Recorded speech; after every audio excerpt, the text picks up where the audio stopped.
Paul Walton. You're listening to Tuesday Morning Quarterbacks with Don Carpenter and Chris Brennel.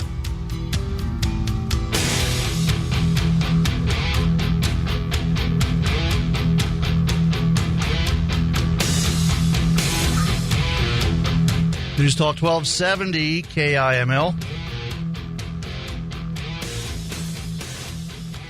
Welcome back to 908 Tuesday Morning Quarterbacks. Chris is here, Vic's here, and we got a lot of local sports to do today. We're going to talk a little bit about the Riders first. The Riders, I still, I know I said this earlier, but I still have no idea how they managed to fit 4 baseball games in over that awful, yucky weekend. But they have an amazing field. They do. Yeah, that's why. That is true. I used to drive by. I still drive by there every day.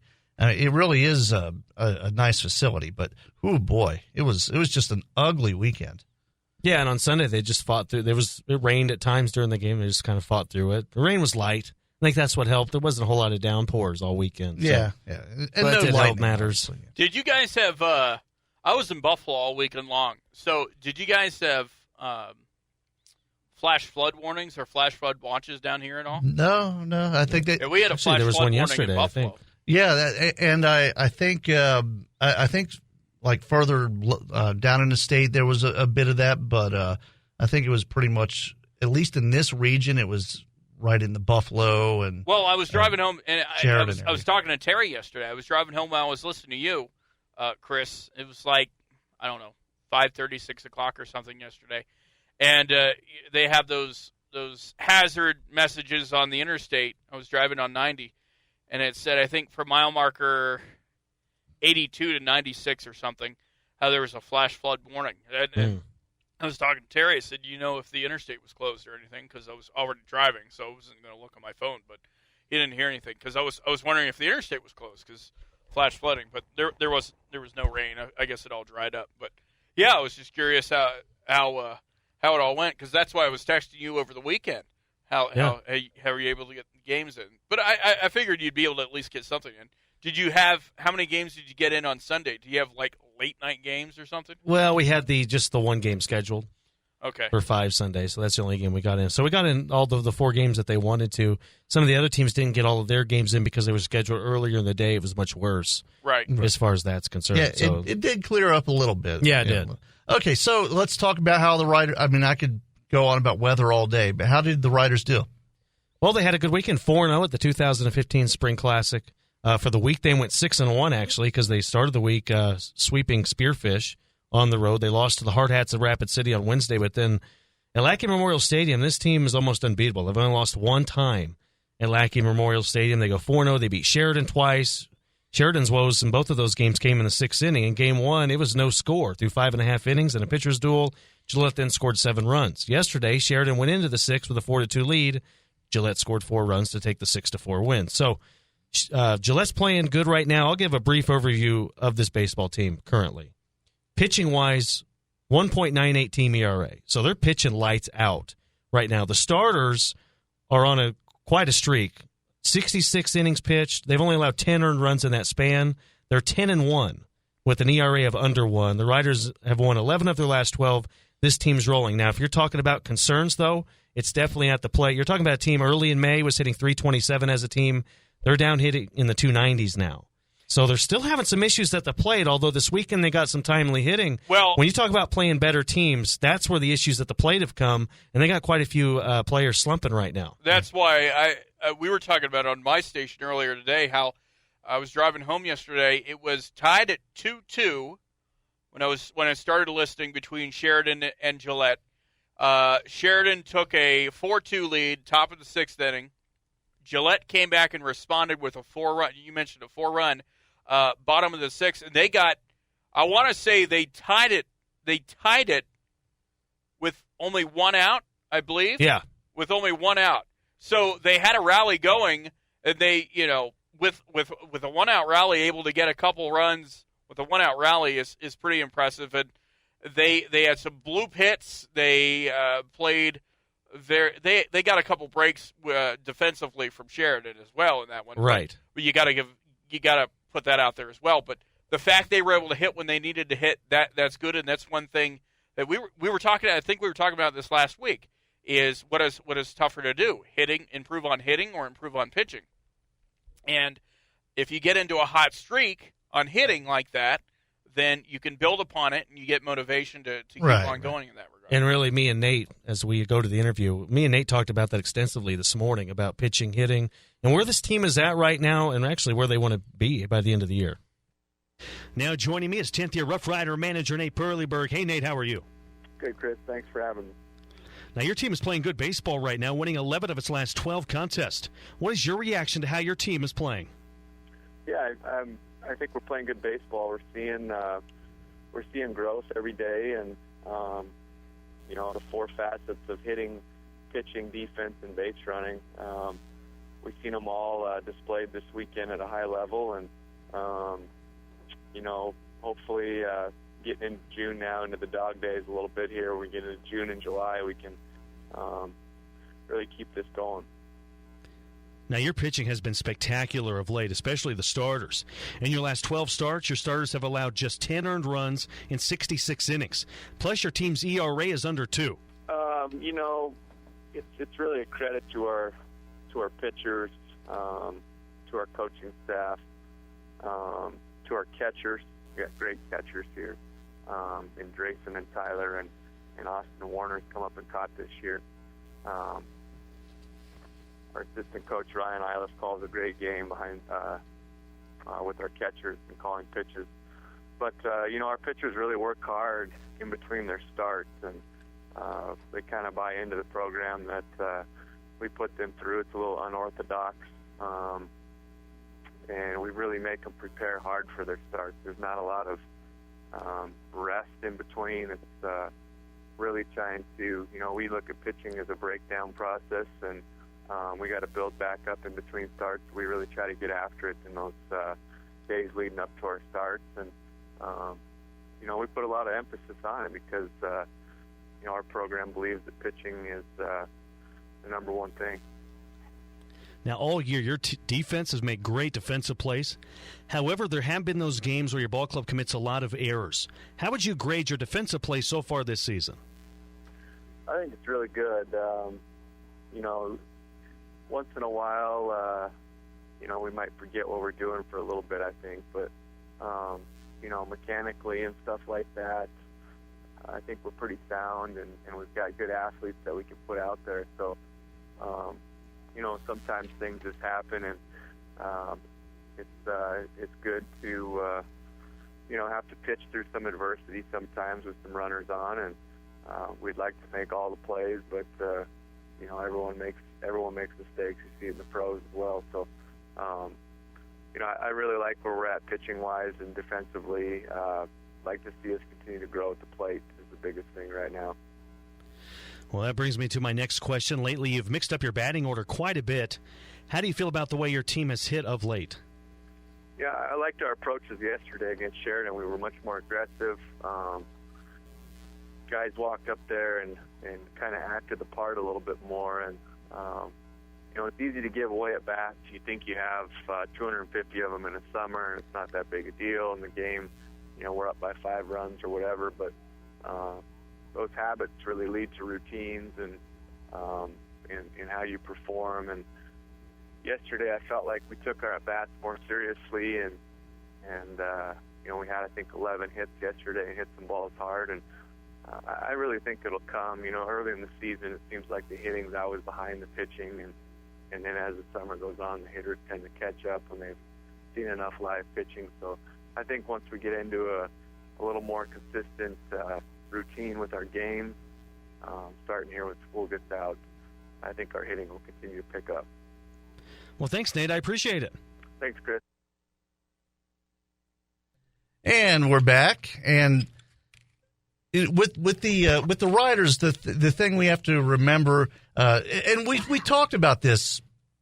It seems like every week for the past month or so, just getting the batting consistent. I mean, right now they're getting opportunistic batting. They're getting it at the right time, which is good. But I imagine being in a position where you have that consistently would just make them that much better. Well, timely hitting is usually the precursor to the turnaround. So you're talking about a team that was slumping. Timely hitting wasn't there. They were missing opportunities, scoring runs. Now, all of a sudden this week, the timely hitting's back, and eventually I think this team will come around offensively. Question is, against elite pitching down the road, will they be good enough offensively? And I think that's what Nate's doing. He's moving the lineup around, trying to just figure out where guys are more comfortable and just kind of change things up a little bit. And I think it's helped. And the other thing you're bringing up is against elite pitching and pitching that has been playing a lot already in this season. You brought up how Sheridan, we were talking about this during the break or during the interview off the air. Sheridan is 1-2? Yes. They've just got their season started. Their pitchers are just getting into their routine, just trying to figure out what their pitches are or warming back up and playing against some opponents. So that definitely has a positive impact for the Riders in the fact they've played, 20 games already this year? I'm sure probably more. 30, 30-some. So that's a benefit for them. They're already past a quarter of their season, the Riders are, versus some teams that are just getting started. So that's the thing with that. And it doesn't have to be every single player has to be on fire. If it's just one player in one game that gets it started for their players, for the rest of the players, then that's good. I want to talk about the pitching, how from listening last week, I board off a couple of the games listening, and from what I was listening on the way home yesterday, who finished that game? Was it Tennant? Yesterday.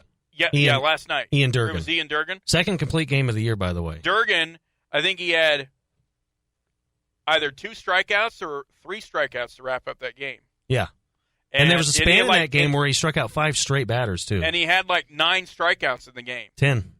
Okay. You've got these pitchers, and it's not just Durgan. That's why I brought up Tennant, because I think Tennant had an awesome game last week as well, where he had a good strikeout count. I talked about Boner last Tuesday, how I was pretty impressed with the way how last season he really played in relief. This year he's showing his spot in the rotation. The way they're able to find their placement, find their pitches at the right time, able to get strikeouts in that regard. So that definitely helps it. And when you get strikeouts like that, you go deep. You don't have to rely on your bullpen as much. Exactly, and I think that's been the key for the rotation lately. The reason their numbers have been so good lately, and their ERA's under 1, and they're 10-1 in their last 12 starts. 12 straight quality starts. That's hard to come by. And the fact is, now they're getting those third strikes. Early in the year, they're having trouble. They were getting ahead in the count. It was 1-2, 2-2, 0-2, but they had issues getting that third strike. And now you see them all starting to kind of come around. And good pitching's contagious, and I think we're seeing that with the Riders right now. Yeah. So what do we have coming up next for the Riders? Well, this week, not any games this week. I guess it's the last week of high school for some of the players, so they're going to have some test taking to do. Have fun with that. What? Yes. Test taking. So the next step for Gillette is going to be Rapid City of the Stars on Sunday. Then they'll also turn around and play the Stars in another doubleheader on Monday. So they'll split. One will be in Rapid City, one will be in Gillette. And, of course, all 4 of those games will be heard right here on this station, News Talk 1270 KIML, and online anywhere in the world at BasonsRadio.com. Well, I'll have to listen online then because I won't be here Saturday or Sunday and Monday. All right, before we go to break or anything, Chris, did you finish school in late May, or did you finish school in mid-June, late June when you went to high school and everything? Right at the beginning of June. First week of June. Yeah. Really? Yeah. Okay, we do it differently in Virginia. There's actually a law in Virginia called the King's Dominion Law. There's an amusement park called King's Dominion around Richmond. That's a cool name for a law. Well, what it is King's Dominion is an amusement park around Richmond where... It used to be a really nice park, by the way. It still is a really nice park. Yeah. Don, it's an awesome park. I haven't been there in a while. I don't know. It seems unsafe now. Yeah. No. That's what I've heard. It's a great park. But nonetheless, so when all the college students go back to school, they need people to still run it. So bottom line, long story short, is other than a couple school districts and counties, you can't start school until after Labor Day in Virginia. So we don't really finish school until mid-June. So I'm jealous of all these kids that get out and right after Memorial Day. It does seem to be different than even when let's see. We started after Memorial Day, but we didn't have after Labor Day. Or after Labor Day, but we didn't have a lot of snow days. We might have had one a year. Yeah, it was 6 inches of snow at least before we get a snow day. So we finished. We'd finished the first week in June. It was always the first week in June. I know. I graduated on a Friday the 13th. Yeah, June the 13th. I think our graduation was the week before that, so like the 7th or whatever day it was. It was 24 years ago. I don't remember. Okay, we'll take a break. We'll come back and talk a little Pronghorns. News Talk 1270 KIML. An hour without politics? Yes. It's about time. Tuesday Morning Quarterbacks on News Talk 1270 KIML. You're listening to Tuesday Morning Quarterbacks with Don Carpenter and Chris Brennell.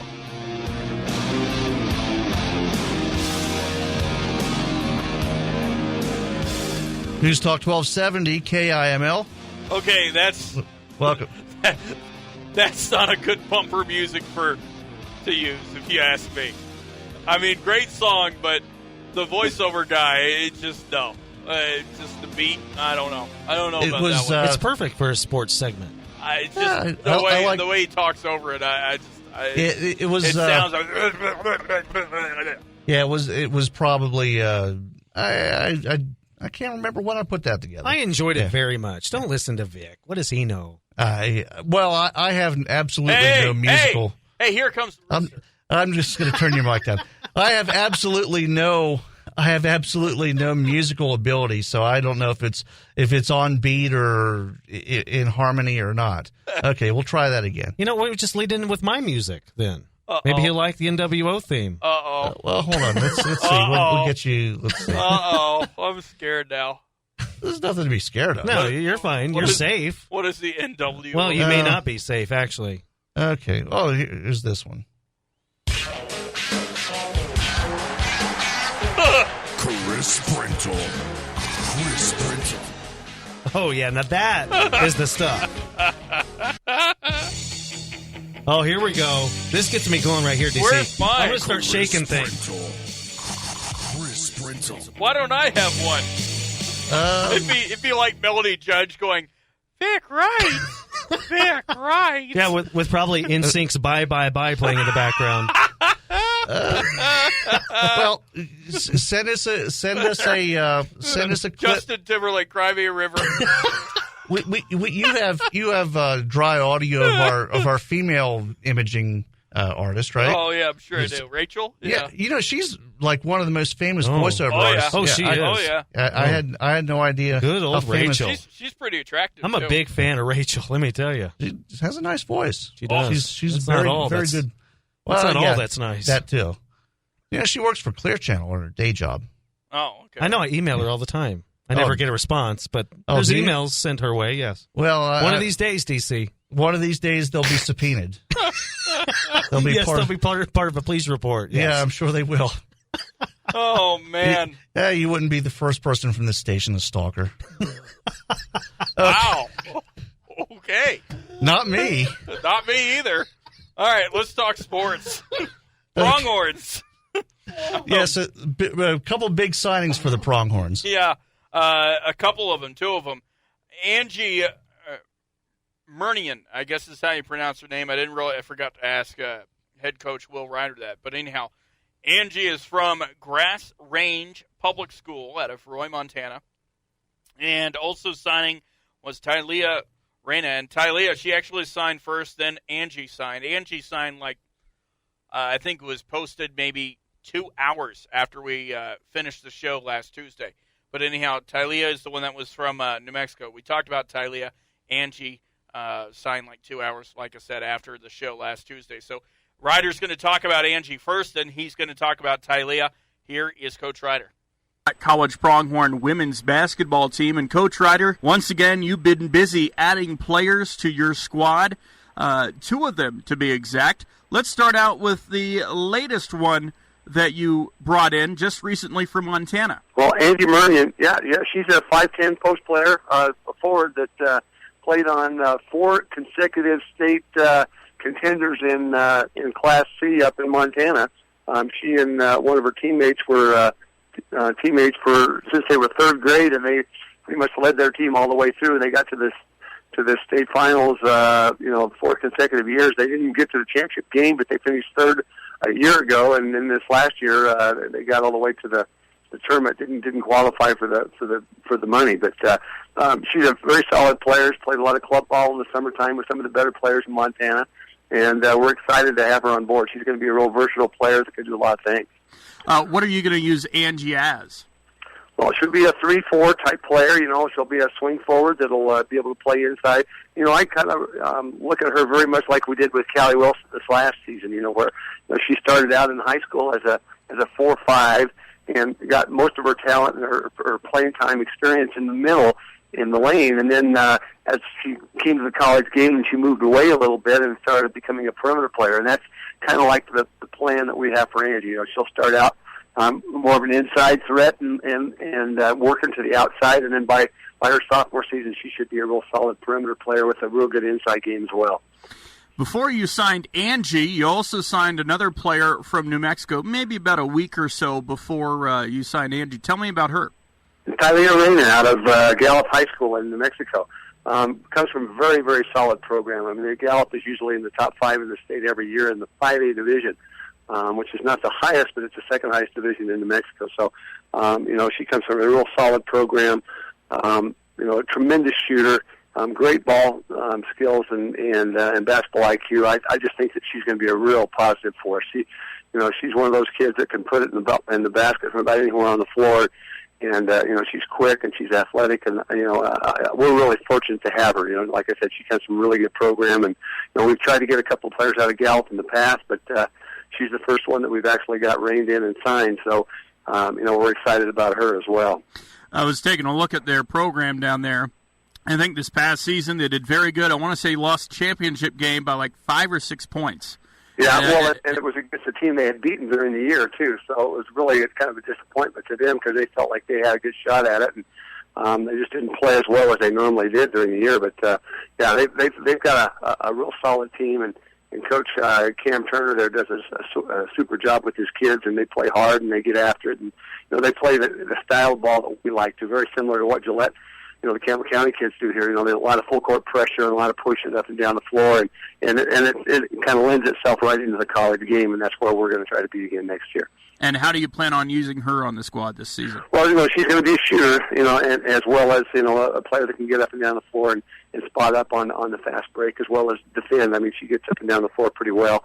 She moves her feet really well, so she'll be a complete player that'll play as a 2-3 type player that we can play in either of the shooting guard positions, and it's going to be good. We're going to have a lot of competitiveness within our roster next year, so we've got some decent players that are going to be able to push each other and make us better all the way around.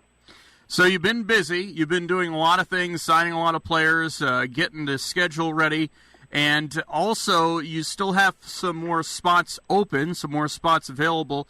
Of course, you've signed the 2 Gillette kids. You've signed Mackenzie out of Burns, I believe it was. Uh-huh. But you're also still looking for some more bigs as well as another point guard. What are you looking for in regards to bigs? I mean, of course, you had just going down the last few years, Alicia Carline, Kiki. What is the type of big that you're wanting to find? Well, right now we're talking to a player out of Australia, a player out of New Zealand. There's a young lady out of Texas that's a swing forward that can play the post as well as she's very similar to what Kiki was. She's a tall 5'11", 6-foot athletic forward that can play inside or go to that 4 position. We just brought a post player down from Montana, a 6'2" post player, this last week to visit, and so we're hoping to get her on board. And there's just a number of players out there that we're in contact with right now that we hope to be able to seal the deal on in the very near future. But again, it's a shooting match. You never know which way you're going to go, and if they decide to go another direction, then you got to have another one on the list to be able to step up with. So we've got another player in Las Vegas. We're talking to a point guard out of Las Vegas right now that came to visit earlier that still has not committed, but I think she had a pretty good visit when she came here. She'll be playing in a tournament this weekend in Las Vegas that I think she wants a little bit more exposure to get some other options possibly. And then there's another post player that's a transfer that's out of Vegas also, out of Arborview High School that we're going to be visiting with in the next week. So, there's just a lot of options out there, and another point guard that Coach Strickland's working on out there from California. I'm trying to think of the school from Linwood that always comes out to our Energy Classic here in Gillette. Oh, yes. Little point guard that played for them this last season. He's in contact with her, and we're negotiating some options for her to come back on a more permanent basis for the next 2 years. So, there's a lot of things that go in the fire right now that we're trying to work on. Still a lot of things that are unsigned and unsealed, but at the same time, we're all optimistic about the players we're talking to and the caliber of kids that we're hoping to bring on next. I wanted to ask you this. Is it easier or harder when it comes to recruiting and bringing in players when you have so many spots you need to fill? You're only bringing back 2 players from this past season, Nikki Burke as well as Beth Sutter. Other than that, you're rebuilding the whole team. Is that an easier thing for you to do or harder? Yeah, well, we're actually bringing Ashley Kerr back, too, so that's 3. That's true, Ashley, yes.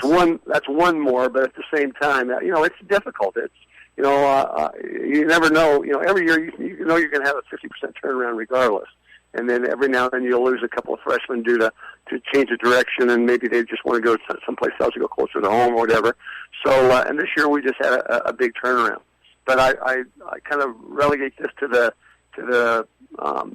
situation we had about 3 years ago when we did bring in Kiki and Christina Davis in that group. We had Freya Newton and Alicia Carline in that group in as a first freshman class.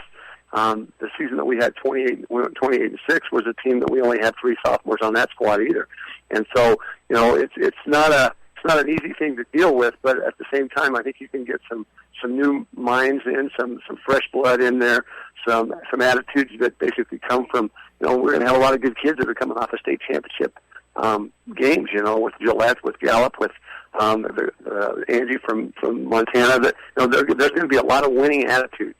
They're going to be coming into the program this next year, and I think that's going to feed a mindset that will continue to have high expectations, and I'm hoping that we're going to be able to feed off that for a while. All right, Coach Ryder, thanks for taking the time to talk with us about your latest signees. Appreciate it, Vic. We'll keep you in touch when we get the next ones coming on. Okay, and we're back live. So, just give us a little bit of a preview of what to look for, both on the women's side and the men's side. It looks like the women's side is coming together fairly quickly. I'd say both sides are starting to come together, women's side and men's side. Both sides are going to have a lot of fresh faces. On the women's side, Ashley Kerr, for some reason I keep forgetting about Ashley Kerr, and I apologize for Ashley if she's listening for any reason. Ashley Kerr, Nikki Burke, and Beth Sutter are the 3 that are returning for the women's side. And I believe when I was looking yesterday, and while I'm going to verify right now on the men's side, I know they're bringing back Cavell Bigby-Williams, but I believe they're going to be bringing back Fagenbush, who actually redshirted last year on the men's side. So they're going to bring back him. Also, doggone it. Grayson? No. Yeah. Marquise Grayson. Thank you. So those 3 for the men. So 3 on each team. The rest are going to be all fresh faces. So which is not uncommon because this is a junior college team. They play 2 years and they're out, transfer or they're done. So Well, now, of course, the women didn't have a terribly successful season last year. I mean, what do you see different with the recruiting for them? For the women? Yeah, we'll do one and then the other. Honestly, and you see Coach Ryder was in here too. I think saying they didn't have a terribly successful season, I think Ryder would say that's probably wrong. He when I asked it was a disappointing season, he used the term that was an understatement. I think he's going to, with the fact he's rebuilding. We were talking about it in the interview, and he sent it in the latest press release he sent to me was. He's looking for a total between 12 to 14 players. He has 9 players right now. He wants to bring in a couple more bigs, wants to bring in another point guard. especially with the fact that Taylor Deaton, she's probably most likely, it's not official yet, we don't know, she might play, but there's a good possibility she might be redshirting this coming season, the one of the two Campbell County players that signed. So with the knee injury. With the knee injury. So definitely want to get another point guard in there and wanting to get a couple bigs as well. But if you're listening to the interview, one of the bigs that he was looking at was one of those bigs that can play inside but also play outside. So the opportunity to have that kind of hybrid player is something that's very common with Coach Ryder, to be able to use him when just in case there's an injury situation throughout the year. And that's happened every year where there's usually one or two players that'll get injured some point along the season. So with the women, they're much further along in the team being built. And the head coach Sean Neary talked about this when he was in here. He likes to go. He likes to go late. Yeah. He likes to go late because he wants to see. He wants to give all the players their chances to sign with the D1 programs, to see how well they do on their SATs, their ACT scores, because some of these players, it's because of testing scores in which they're not qualified for the D1 programs that they fall through the cracks, and that gives all the JUCOs the opportunity to get players like that. And one thing that head coach Neary was talking about was how it was, I want to say it was last year or it was 2 years ago, where apparently they were going to make it to where I think you could only have 3 foreign players on the team. They threw that rule out of the books, and now you can have as many foreign players as you want. But I believe he was looking at possibly bringing in, four foreign players, but it's a matter of if they're able to find the scholarship money to bring in foreign players. So who knows if it'll definitely have an impact on who he brings in and how he brings in players and how it'll build his roster. But he already has, Cavell Bigby Williams. He brought in the other player from London, England, Dwayne Oraja, and then also Earl Russell, who's also a foreign player out of England as well. So you already have 3 players that are foreign players, and then 2 from Texas. The one returning, Marquise Grayson, Cameron, the one that we were talking about, who Brandon Jones's father kind of said, hey, you need to look at this guy. The kid from Houston. Yeah, the kid from Houston. And then Braxton Fagenbush, who really redshirted last year, got some experience on the bench, learning in practice and everything. And he is actually officially signed. He signed on the 19th of this month. So right now they're sitting with 6 players on the team for Gillette College. Okay. Well, and sounds good. We're going to take a short break. We'll come back and we'll wrap things up in just a moment. News Talk 1270 KIML. You're listening to the Tuesday Morning Quarterbacks Hour on the Don Carpenter Show. News Talk 1270 KIML. You're listening to Tuesday Morning Quarterbacks with Don Carpenter and Chris Brindle. Is that one better? Yeah. Okay. You can understand what the guy said. I don't know. Hold on. I gotta play the other one again. Yeah, play the other one real quick. The other one. I gotta, because I know it starts abruptly, which is not my fault. I didn't clip together the music. You're listening to Tuesday Morning Quarterbacks with Don Carpenter and Chris Brindle. I like the NWO theme better than all that, though. Yeah, well, or it just says my name. We also hold on. we also have this one. Hold on. Yeah, let's see. We got to stop one to play the other. We also have this one. Oh, that's my favorite. And now, Chris Brindle. Chris Brindle. Can we do Staying Alive for me? Here's Vic Wright, Staying Alive on News Talk 1270 KIML. We'll come up with one for you. Vic can have this one if he wants it. I'll give him the Dude Love theme song. Oh, peace. Man. Peace, brother, man. Peace, man. We'll find one. Yeah. We'll find one. Hey, I'm scared. Yeah, we got to get out of here. I'll see you guys tomorrow. Stay tuned for Rush. The best local and national news and analysis. The Don Carpenter Show on News Talk 1270 KIML.